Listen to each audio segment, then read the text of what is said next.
বিসমিল্লাহ, আলহামদুলিল্লাহ, ওয়াসসালাতু ওয়াসসালামু আলা রাসূলিল্লাহ। রহমতের বার্তা নিয়ে আমাদের মাঝে উপস্থিত মাহে রমাদান। দয়াময় আল্লাহর দরবারে অশেষ শুকরিয়া, যিনি আমাদেরকে সিরাতুন নবী সাল্লাল্লাহু আলাইহি ওয়াসাল্লামের বরকতময় আয়োজনের দ্বিতীয় পর্বে শামিল হওয়ার তৌফিক দান করেছেন। সুপ্রিয় দর্শক, গত পর্বে আমরা শুনেছিলাম জাহিলি যুগের অন্ধকারাচ্ছন্ন আরবের কথা, যেখানে মানুষে মানুষে হানাহানি আর মূর্তি পূজায় লিপ্ত ছিল পুরো সমাজ। আমরা অধীর আগ্রহে অপেক্ষা করছিলাম সেই ভোরের আলোর জন্য, যা এই আধার দূর করবে। আজকের পর্বটি আমাদের জন্য অত্যন্ত আবেগঘন, কারণ আজ আমরা সেই মহেন্দ্রক্ষণের কথা শুনব, যখন মা আমিনার কোলে আলো করে এলেন বিশ্বনবী সাল্লাল্লাহু আলাইহি ওয়াসাল্লাম।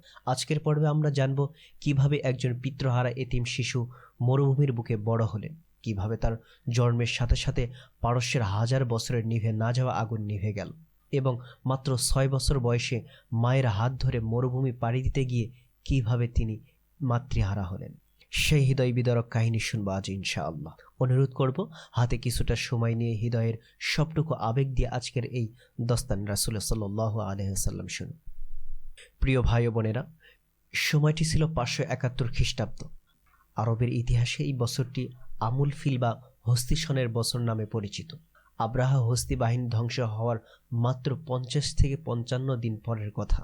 মক্কার বনি হাশিম গোত্রে আব্দুল মুত্তালিবের ঘরে নেমে এলো এক স্বর্গীয় প্রশান্তি।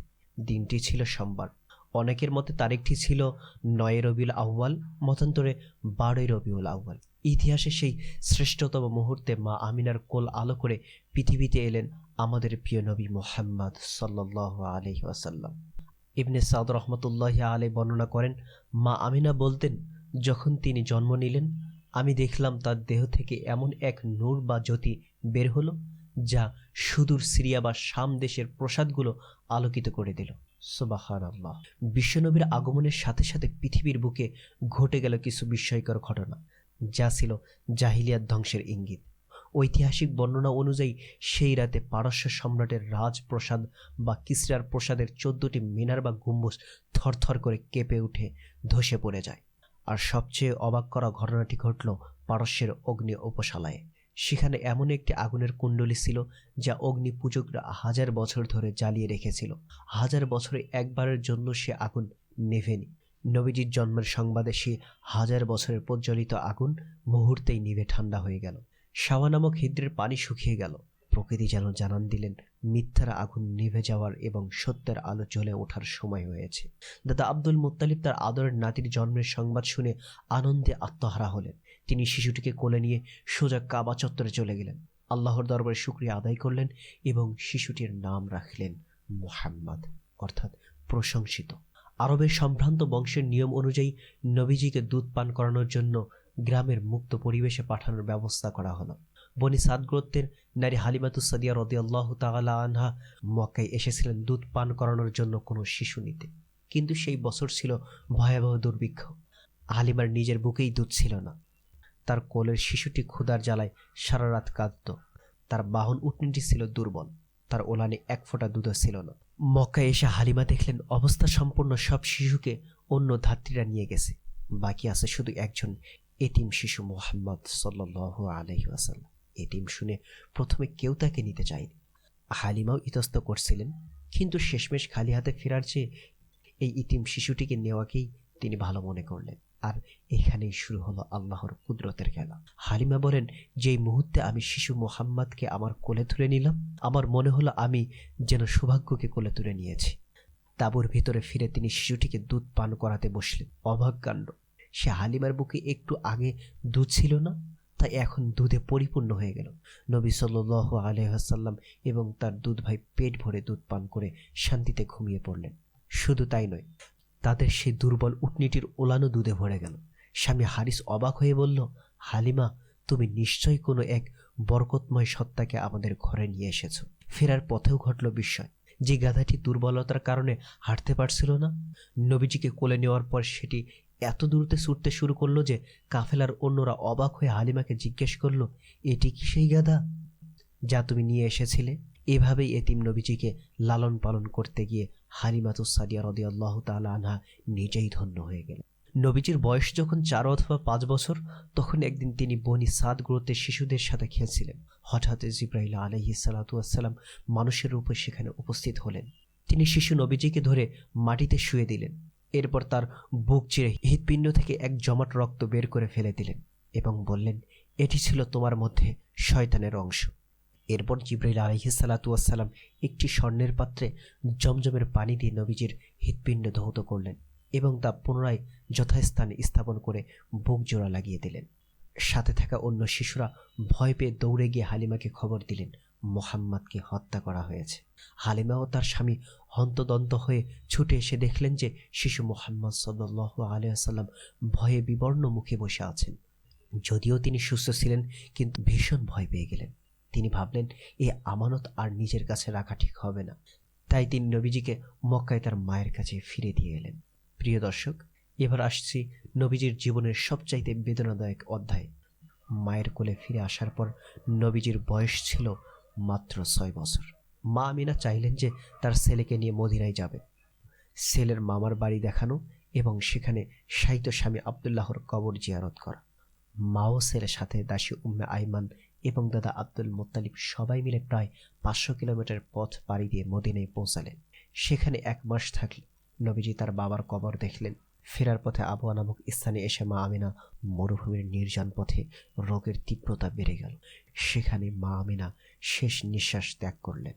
ইন্না লিল্লাহি ওয়া ইন্না ইলাইহি রাজিউন। একটু ভাবুন তো সেই দৃশ্যর কথা। ধুধু মরুভূমি, জনমানবহীন প্রান্তর, সেখানে পড়ে আছে মায়ের নিথর দেহ, আর পাশে দাঁড়িয়ে আছে 6 বছরের এক অবুঝ শিশু। জন্মের আগেই বাবা নেই, আজ চোখের সামনে মাও তাকে একা ফেলে চলে গেলেন। দাফন শেষে দাসী উম্মে আইমান যখন এতিম শিশুটিকে নিয়ে মক্কার পথে পা বাড়ালেন, তখন নবীজির অশ্রুভেজা চোখ হয়তো বারবার পেছনে ফিরে সেই নতুন কবরটির দিকে তাকাচ্ছিল। এই শোক, এই একাকিত্বই তাকে পরবর্তীতে রহমাতুল্লিল আলামিন হিসেবে তৈরি করেছিল, যিনি এতিমের কষ্ট বুঝতেন হারে হারে। মক্কায় ফেরার পর দাদা আব্দুল মুত্তালিব এতিম নাতিকে বুকে জড়িয়ে ধরলেন। দাদার ছায় তিনি মাত্র 2 বছর পেলে 8 বছর বয়সে দাদাও ইন্তেকাল করে। মৃত্যুর আগে তিনি তার ছেলে আবু তালিবকে ওসিয়ত করে গেলেন, আমার মৃত্যুর পর তুমি আমার এই এতিম নাতিকে দেখাশোনা করবে। চাচা আবু তালিব নিজের সন্তানদের চেয়েও তাকে বেশি ভালোবাসতেন। নবীজির বয়স যখন 12 বছর, চাচা আবু তালিব ব্যবসার উদ্দেশ্যে শাম বা সিরিয়ায় যাওয়ার প্রস্তুতি নিলেন। নবীজির আকুতিতে চাচা তাকে সাথে নিলেন। পথিমধ্যে বসরা নামক স্থানে তারা যাত্রাবিরতি করলেন। সেখানে বুহাইরা নামক এক খ্রিস্টান প্রার্থী লক্ষ্য করলেন, মরুভূমির রোদে একখণ্ড মেঘ সবসময় এই কাফেলার এক কিশোরকে ছায়া দিচ্ছেন। গাছপালা ও পাথরগুলো যেন তাকে সম্মান জানাচ্ছে। পাদ্রী বুহাইরা নবীজির হাত ধরে আবু তালিবকে বললেন, ইনি সাইয়্যিদুল আলামিন, আল্লাহ একে বিশ্ববাসীর জন্য রহমত হিসেবে পাঠাবেন। তিনি নবীজির পিঠে মোহরে নবুয়ত দেখলেন এবং আবু তালিবকে সতর্ক করলেন, একে মক্কায় ফিরিয়ে পাঠিয়ে দাও। ইহুদি বা রোমানরা তাকে চিনতে পারলে ক্ষতি করতে পারে। চাচা দ্রুত তাকে মক্কায় পাঠিয়ে দিলেন। কৈশোর নবী সাল্লাল্লাহু আলাইহি সাল্লাম যখন 15 থেকে 20 বছরের যুবক, তখন আরবে ফিজার যুদ্ধ বা অন্যায় সময় সংগঠিত হয়। কুরাইশ ও কায়েস গোত্রের মধ্যে নিষিদ্ধ মাসে এই যুদ্ধ হয়েছিল। নবী সাল্লাল্লাহু আলাইহি সাল্লাম এই যুদ্ধে প্রত্যক্ষভাবে কাউকে আঘাত করেননি, তবে তিনি তার চাচাদের তীর কুড়িয়ে দিয়ে সহযোগিতা করতেন। যুদ্ধের ভয়াবহতা ও রক্তপাত দেখে নবীজির কোমল হৃদয় কেঁদে উঠল। তিনি ভাবলেন কিভাবে এই সংঘাত বন্ধ করা যায়। এই চিন্তা থেকে জুবাইর ইবনে আব্দুল মুত্তালিবের উদ্যোগে এবং নবীজির সক্রিয় অংশগ্রহণে গঠিত হলো ঐতিহাসিক শান্তি সংগঠন হিলফুল ফুজুল। তারা শপথ নিলেন, মক্কায় কোনো স্থানীয় বা বিদেশি কারো উপর জুলুম করা হলে তারা সবাই মিলে তার প্রতিবাদ করবে এবং মাজলুমের অধিকার আদায় করবে। আলহামদুলিল্লাহ, আমরা আজকের আলোচনার একদম শেষ পর্যায়ে চলে এসেছি। মক্কার সেই ইতিম শিশুটি এখন টকবগে যুবক, যার সততা ও আমানতদারিতার কারণে সবাই তাকে আল আমিন বা বিশ্বাসী বলে ডাক। প্রিয় দর্শক, আমাদের আগামী পর্বটি হতে যাচ্ছে অত্যন্ত রোমাঞ্চকর ও ঘটনাবহুল।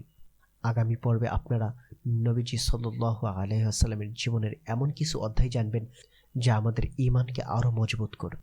পরের পর্বে থাকছে পাপাচারের শহরে থেকেও কিভাবে নবী সাল্লাল্লাহু আলাইহি ওয়াসাল্লাম ধরে রেখেছিলেন তার চরিত্রের নিষ্কলুষতা, এবং একজন এতিম যুবক যার কোনো পুঁজি ছিল না, তিনি কিভাবে সততার সাথে বাণিজ্য পরিচালনা করলেন, এবং মক্কার শ্রেষ্ঠ ধনাঢ্য খাদিজা রাদিয়াল্লাহু তাআলা আনহা কেন নিজে থেকে বিয়ের প্রস্তাব পাঠালেন। নবুয়ত পাওয়ার ঠিক আগের সেই শ্বাসরুদ্ধকর মুহূর্তগুলো জানতে আমাদের সাথেই থাকুন। আজকের ভিডিওটি ভালো লাগলে লাইক দিন এবং শেয়ার করে অন্যদের জানার সুযোগ করে দিন। দেখা হবে আগামী পর্বে ইনশাআল্লাহ। আসসালামু আলাইকুম ওয়া রাহমাতুল্লাহ।